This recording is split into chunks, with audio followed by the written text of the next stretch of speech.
Bonjour, il est 20h. Bataille escarmouche, c'est une sorte de GN historique avec des armes en acier. La période s'étend entre le 10e et le 15e siècle compris, puisque le but ici c'est de rassembler un maximum de combattants. C'est des combats non scénarisés et qui sont pas trop violents non plus, le but c'est pas de se faire mal, donc c'est des combats à la touche, on fait attention à son adversaire, on est là pour s'amuser, surtout pas pour se blesser. On a différentes sortes de combattants qui vont du léger jusqu'au lourd, donc on s'adapte pour que tout le monde y trouve son compte. Le plus important aussi c'est que tout est basé sur le fair play. Alors vous allez perdre, tomber, prendre des coups, peut-être même vous faire un petit peu mal. Ce sont des batailles non scénarisées, on limite les risques, mais il y en aura toujours. Alors vous allez être invectivé, bousculé pendant les batailles, mais le prenez pas pour argent comptant, hein, ça reste un jeu de rôle. Gardez votre sang-froid et surtout, amusez-vous. Il faut vous dire que c'est un peu comme de l'airsoft médiéval. Le niveau de protection s'établit selon l'époque que vous représentez et votre type de combattant. Il y a 3 types de catégories de combattants. Les légers, les semi-lourds et les lourds. Les légers sont équipés au minimum d'un gant bison, d'un casque et des gants. Ils ont 2 points de vie. Les semi-lourds, on va commencer à avoir des protections, donc en fonction de votre époque, soit de lamellaire, soit de côte de maille, soit de plaques, mais pas recouverts entièrement sur le corps. Les lourds maintenant, c'est ceux qui sont en armure complète, que ce soit en maille ou en plaque, mais qui sont recouverts de la tête aux pieds quoi, en gros.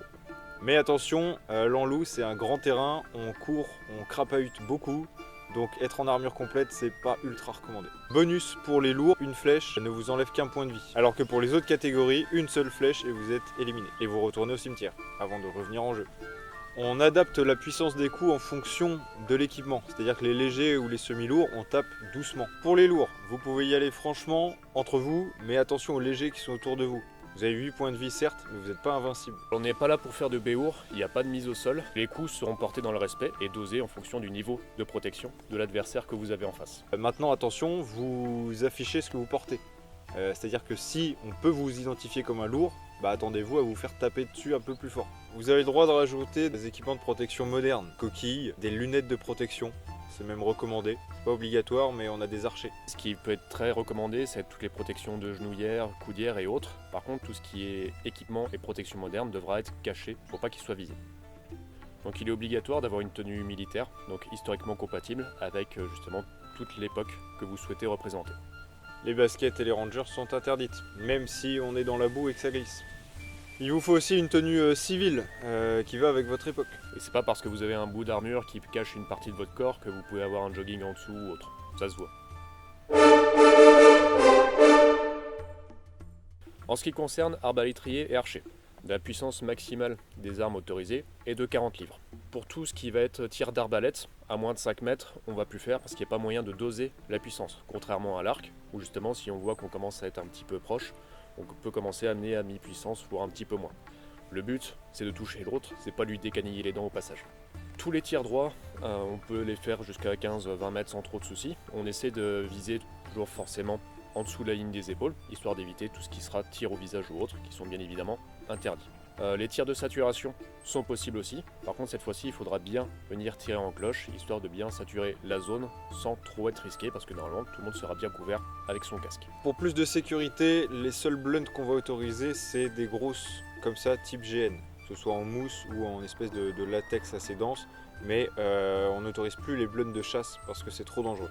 Vous pouvez monter ce type de blunt sur vos flèches en bois, on vous mettra des liens vers des fournisseurs et sinon vous pouvez opter directement pour des flèches en GN. La taille des fûts maximale en général pour ce genre de pointe, c'est du 5/16e. Donc on va être limité à un nombre de 6 carreaux et 6 flèches, en gros par archer et par arbalétrier. À partir du moment où on a épuisé ce stock de munitions, on retourne à notre camp récupérer des munitions auprès de notre facteur de flèches. Donc déjà, il faut dire que vous en ayez plusieurs en stock que vous laissez à disposition là-bas. Alors, on évite de piétiner les flèches qui ont été tirées aussi, ce serait dommage de les casser. Les artilleurs sont les premiers responsables de la sécurité de tous les autres joueurs, c'est-à-dire qu'on ne tire pas à moins de 10 mètres de quelqu'un et on va dire que c'est létal jusque 30 mètres. Alors ça n'élimine pas en cône, mais seulement en tir droit. C'est-à-dire que si vous êtes en face du trait à poudre, vous êtes out. Bien sûr, il n'y a pas de projectile, donc là vous jouez le jeu. Ça traverse évidemment les boucliers et ça shoot même les lourds, évidemment. Et si vous pouvez jouer le jeu quand vous prenez un tir tombé par terre, c'est bien. Pareil les artilleurs, une fois que vous avez tiré sur quelqu'un, n'hésitez pas Après avoir fait le tir en sécurité un petit peu en hauteur, donc pas directement vers la personne, au cas où s'il y a des petites projections qui sont possibles avec les munitions, toujours un petit peu en hauteur, bien pointer la personne sur laquelle vous avez tiré, même si elle continue de galoper un petit peu après, histoire que cette personne comprenne bien que c'est elle qui a été visée et qui a été descendue. L'artillerie ne casse pas les fortifications par contre. Si un artilleur vient de crier bout de feu, évidemment en face on ne court pas dessus.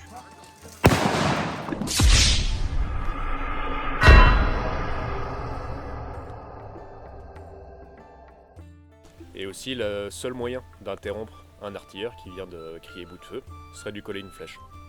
On a le droit de tuer les artilleurs même quand ils ont tiré un peu. Donc le camp de la forêt ainsi que le camp du château vont être limités en fonction du nombre d'artilleurs et d'armes à trait qu'ils pourront avoir. Donc en gros on va être limité à 6 archers ou arbalétriers en action en même temps, ainsi qu'à 3 artilleurs en action en même temps. C'est-à-dire que vous pouvez être plus en soit dans chaque camp, mais il ne pourra pas y en avoir à chaque fois plus de 3 artilleurs d'un coup et plus de 6 archers d'un coup par camp. En nouveauté cette année, on va avoir 2 nouveaux points stratégiques par camp. Donc ça va être la réserve de flèches ainsi que la Sainte-Barbe. Donc ça va être 2 points qui vont être vraiment bien identifiés sur le camp et facilement accessibles, entre guillemets, donc ils pourront être défendus ou autres, ou ça va être des points qu'on va devoir être amené à incendier si on veut pouvoir immobiliser soit les archers ou les artilleurs pendant 1 heure. Pour neutraliser le dépôt de flèches ou la Sainte-Barbe, il faudra y mettre le feu, et ça c'est les sapeurs qui vont s'en occuper. Ce sera symbolisé par un fumigène, fourni par l'organisation. Donc les sapeurs aussi, ça va être des personnes qui ne vont pas être armées, à part de la munition qui va permettre de mettre le feu à la Sainte-Barbe et à la réserve de flèches. Pour les engins de siège, vous avez droit aux béliers, aux échelles, aux mantelets, aux bricoles. Balistes, scorpions, onagres et compagnie. En gros, vous pouvez amener tout ce que vous voulez, vraiment. La seule petite particularité, c'est que pour s'assurer que ces engins soient safe ou autres, il y aura un type de munition qui devra être utilisé. Par exemple, pour tout ce qui va être bricole, trébuchet, catapulte, ça va être des balles de tennis, basiquement. Parce qu'il ne faut pas que ça vienne décaniller la tête des personnes qui sont en face. Et pour s'assurer que tout soit safe, chaque engin de siège sera testé sur son créateur en tenue légère. Pour les armes, il y aura un check qui sera effectué le samedi matin avant les combats. Sont autorisées évidemment que des armes bluntées, et vraiment bluntées. Armes acier, mais également on autorise aussi les simulateurs en caoutchouc ou plastique, notamment pour les armes d'ast. On recommande d'ailleurs fortement ce genre de simulateur qui en principe ne blesse pas les gens, notamment pour les lances. Démonstration. C'est vrai que ce genre de pointe ou autre a plusieurs avantages. Ça permet de vraiment mieux doser sa force parce que dès qu'on va commencer à recevoir un impact, c'est à partir de ce moment-là qu'on pourra retenir son coup. Et ça permet justement d'amener quelque chose de plus réaliste parce qu'on va vraiment pouvoir y aller de manière un petit peu plus franco et ramener ce côté dangereux de la lance au niveau des stocks. Contrairement à une lance en acier, on va être obligé de doser au maximum sa force pour pas blesser. Les armes en acier doivent être émoussées avec un fil assez épais, un bourron évidemment. L'estoc est autorisé que pour la lance et les simulateurs en caoutchouc. En cas de pluie, vous serez mouillé.